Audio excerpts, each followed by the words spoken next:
Om Tavakatamritam Taptajivanam Kavipiriditam Kalmashapaham Shravanamangalam Shrimadatatam Bhuvinirnantiye Burita Janaha.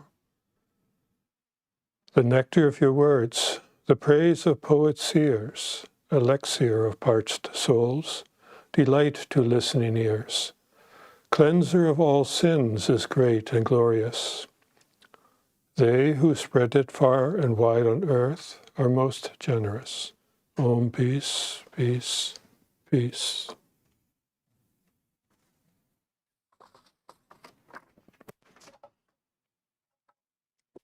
Good evening, friends. We will be continuing this evening on the Gospel of Sri Ramakrishna. We are on page 176, near the bottom of the page. And just to recap a little bit from last week, Swami Krishna is speaking to Pran Krishna, and he's trying to convince Pran Krishna that the path of knowledge that he has been following is not the right path for him, and is suggesting ways that to convince him that the path of bhakti would be most suitable for him. So he would go around saying that Brahman alone is real, the world is illusory, I am he. These are all very high philosophical statements that only one who has experienced those really has a right to say. So to think that the world is illusory, God is formless and impersonal, that was the path he followed. Now, Swami Krishna, again, as I mentioned, has tried to suggest various ways of convincing that the path of bhakti would be most suitable for him. So he even tells Pran Krishna that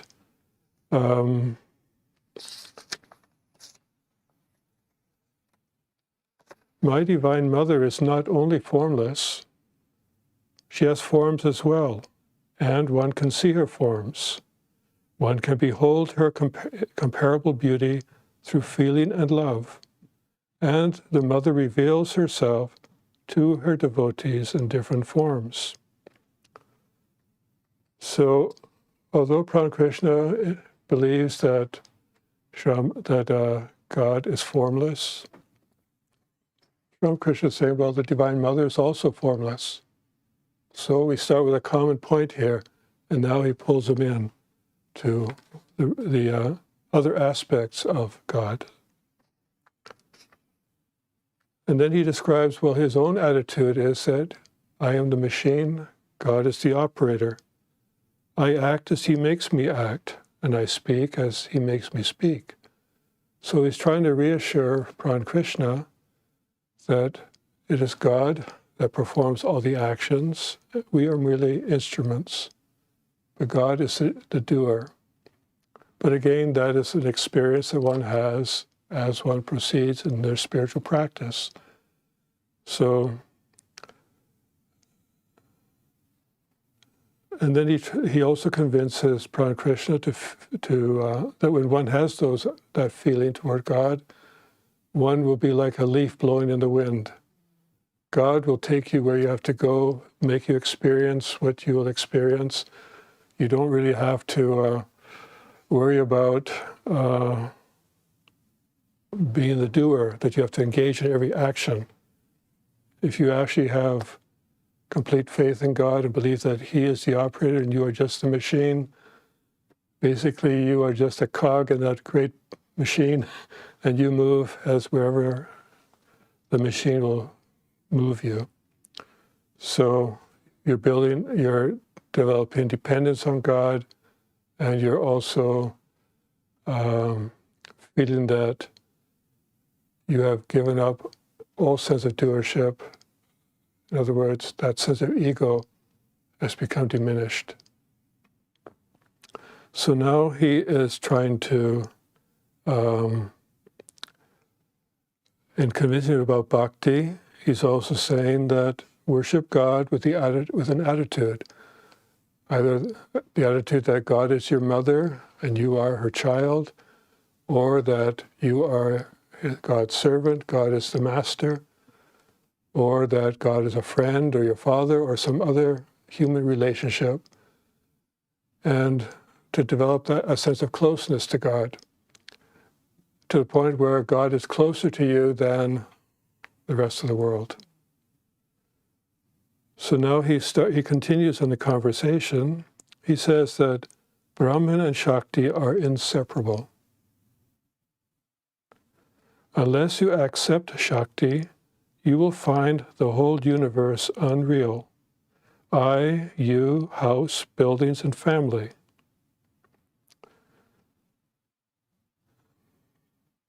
So Brahman is, in a sense, indescribable, but yet we have given it the attributes that it is the absolute, it is impersonal, it is a supreme reality, it is a formless aspect of God. Shakti is the creative power that of Brahman. It's also a name given to the Divine Mother of the universe, and Shakti is inseparable from Brahman. Just as fire is inseparable from its power to burn. If we take away the power to burn from fire, it is no longer fire in the sense that we would call it fire. So also, and that being the case, it's only fire when it has the power to burn. You cannot have something that has the power to burn and not have fire associated with it. Fire cannot exist independent of that power to burn. So also Brahman and Shakti. Shakti cannot exist on its own without Brahman behind it. Brahman is the foundation, is the foundation upon which Shakti rests upon, the power of God. So also the power of God cannot exist independent of Brahman. It would be like having something with no intelligence whatsoever, total chaos.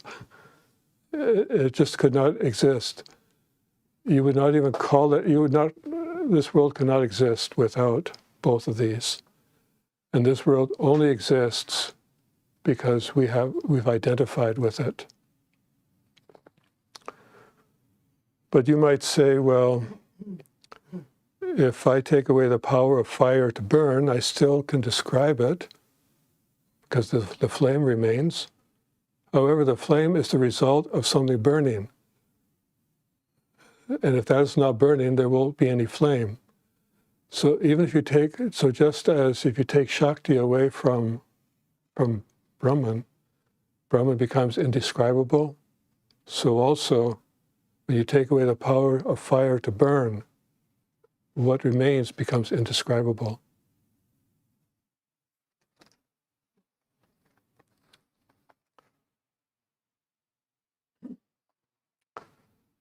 So now, but Sri Ramakrishna says, unless you accept Shakti, you will find the whole universe unreal. So Sri Ramakrishna is saying similar, because he has been accepting Brahman, but not Shakti. He's not the power, not the creative power of God. But Sri Ramakrishna is saying, unless you accept this creative power of God, you will find this whole universe unreal. That means that the I, the ego, the you, the other beings, house, buildings, and family, whatever this world stands on, cannot exist. So, but Pran Krishna, being of, he is quite aware of the world, he's attached to the world. So he is trying to negate the world, but yet he's in the world and attached to it. So Sri Ramakrishna is saying, the world stands solid because the primordial energy, the Shakti, stands behind it. If there is no supporting pole, no framework can be made. And without the framework, there could be no beautiful image of Durga. So here we have an image that's being worshipped, But that image is created by having a structure inside it to hold it together. That structure may be made of bamboo or straw, wood or metal, it doesn't matter. Something has to be there for the clay and everything to cling onto. Shakti clings onto Brahman to create this world.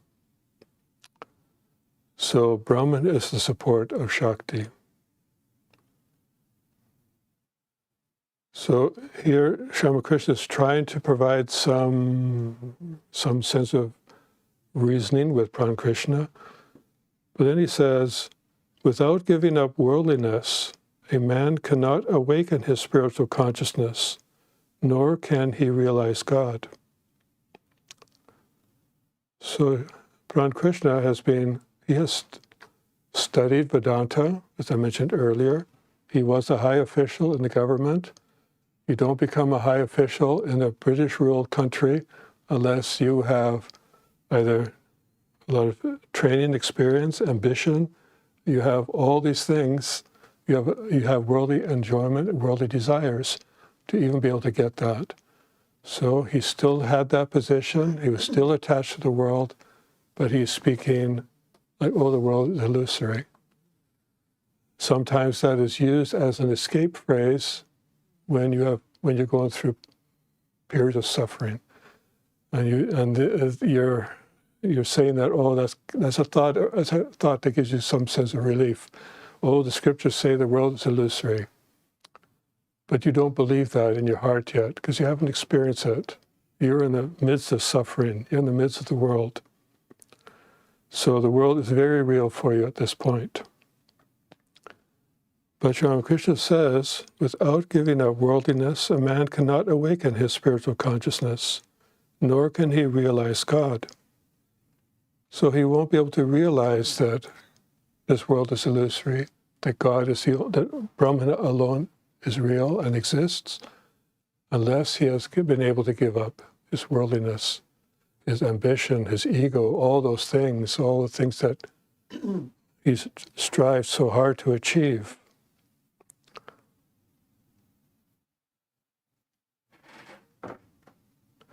So Ramakrishna tried to have him acknowledge that he has to acknowledge the power of God and not dismiss the world as unreal. But only if he can give up worldliness will he actually realize that truth. He cannot but be a hypocrite as long as he has even a trace of worldly desire.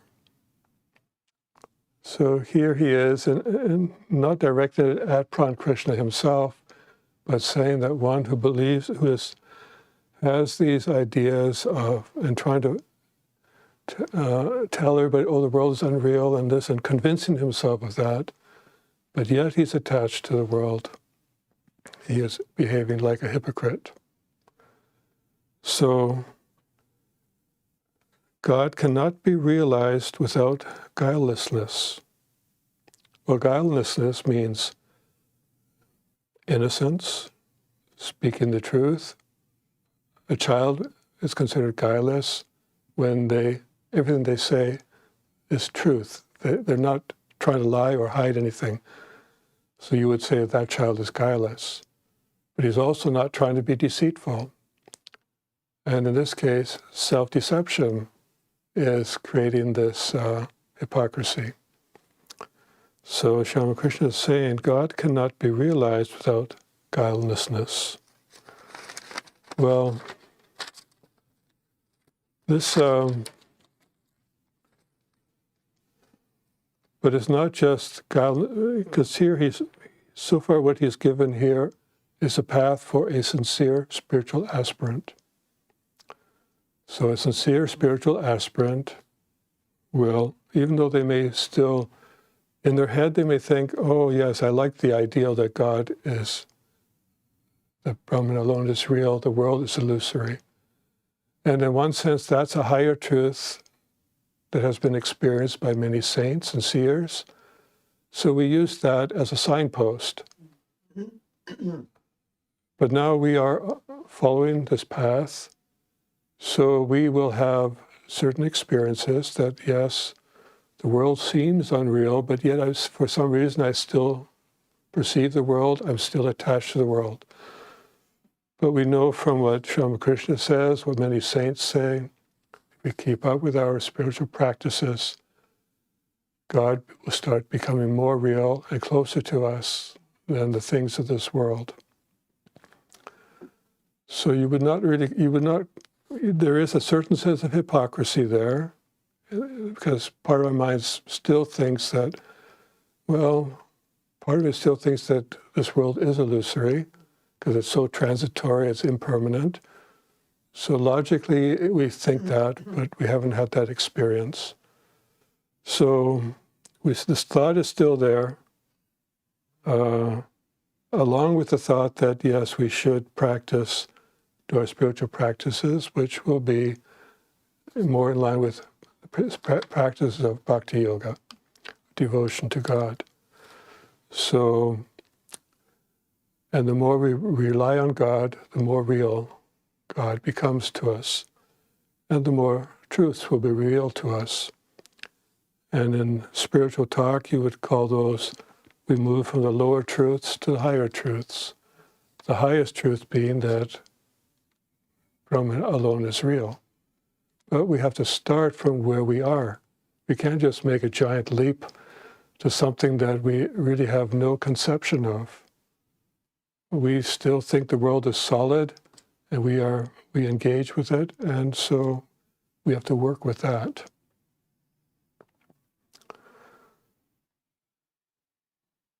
So now Sri Ramakrishna is reciting from a song.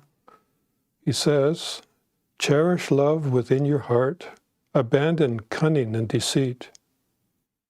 Through worship, through service, selflessness, does Rama's blessed vision come." So cherish your love within your heart. Become guileless. Through service, worship, selflessness, does God's vision come. So,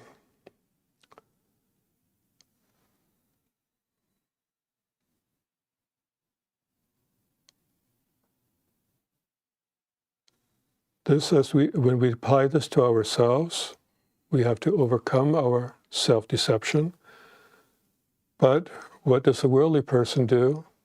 How does one move from our lower truth, to realize the higher truth? Well, Sri Ramakrishna says that as a practical advice for us, even those engaged in worldly activities, such as office work or business, should hold to the truth. Truthfulness alone is a spiritual discipline in the Kali Yuga. Now, Pran Krishna, he says, yes, sir. It is said in the Mahanirvana Tantra, O goddess, this religion enjoins it upon one to be truthful, self-controlled, devoted to the welfare of others, unagitated, and compassionate. So why follow these disciplines? Why truthfulness in particular? Well, it leads us to a higher good and a higher purpose, to the highest truth. And Sri Krishna now says, the Master says, yes, but these ideas must be assimilated. He's implying that Pran Krishna has not understood or assimilated the Vedanta philosophy that he had been reading, and he was deceiving himself. So, even those engaged in worldly activities such as office work and business should hold to the truth. Truthfulness alone is a spiritual discipline in the Kali Yuga. He also says in the Kali Yuga that one should practice the path of bhakti.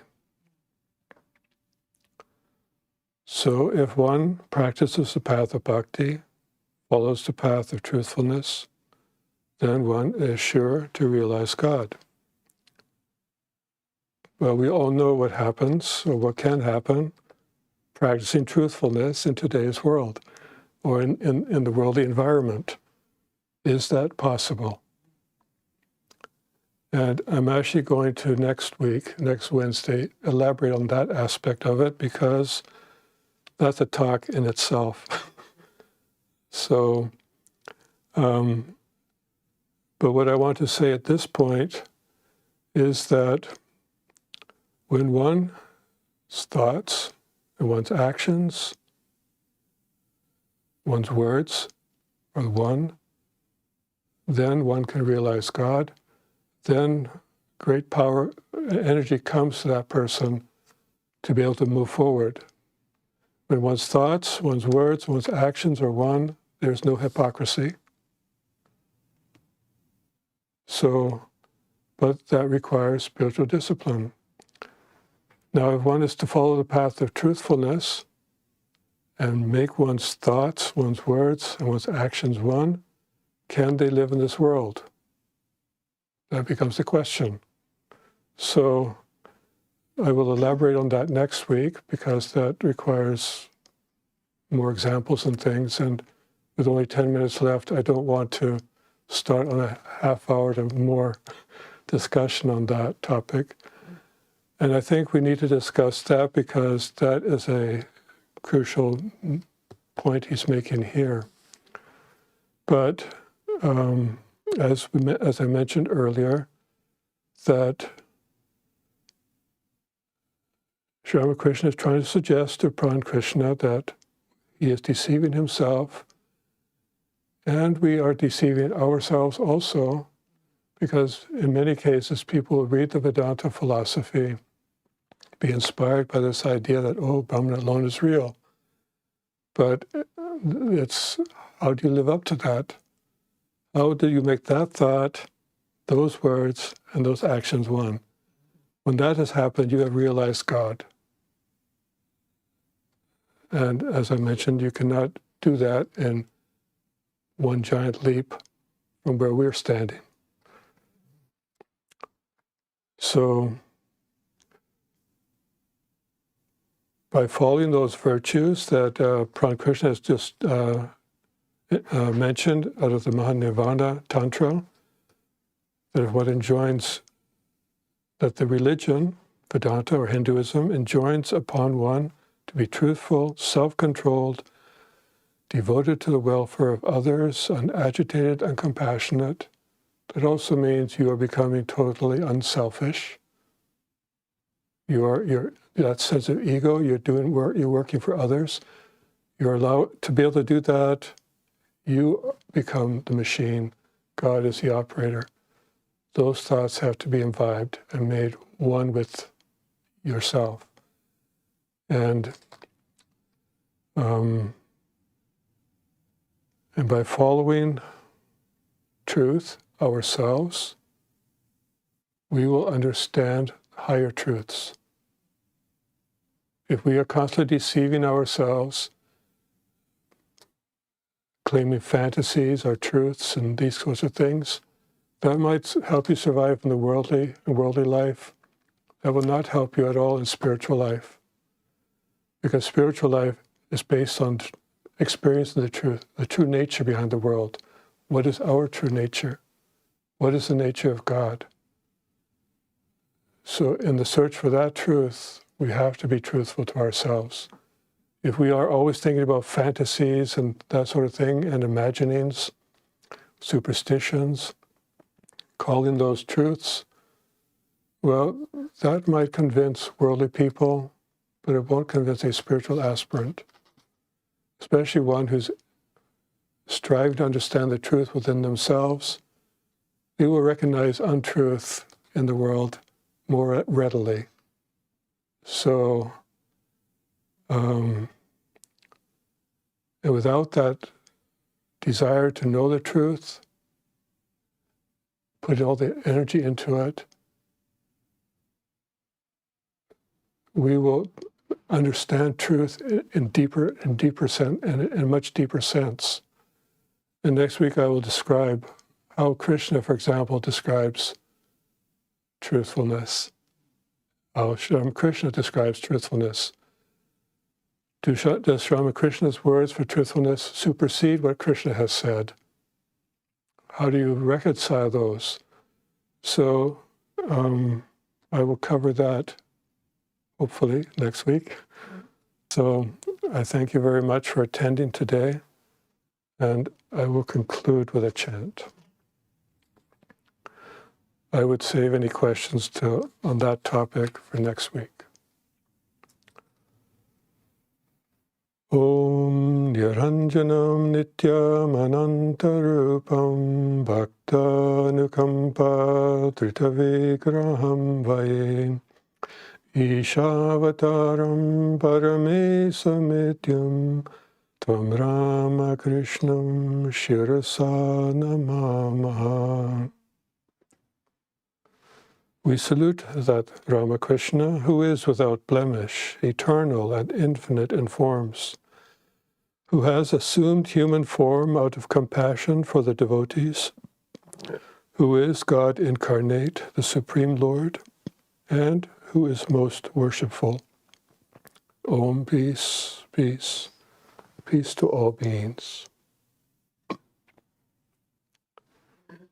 Oh, forgot to mention something.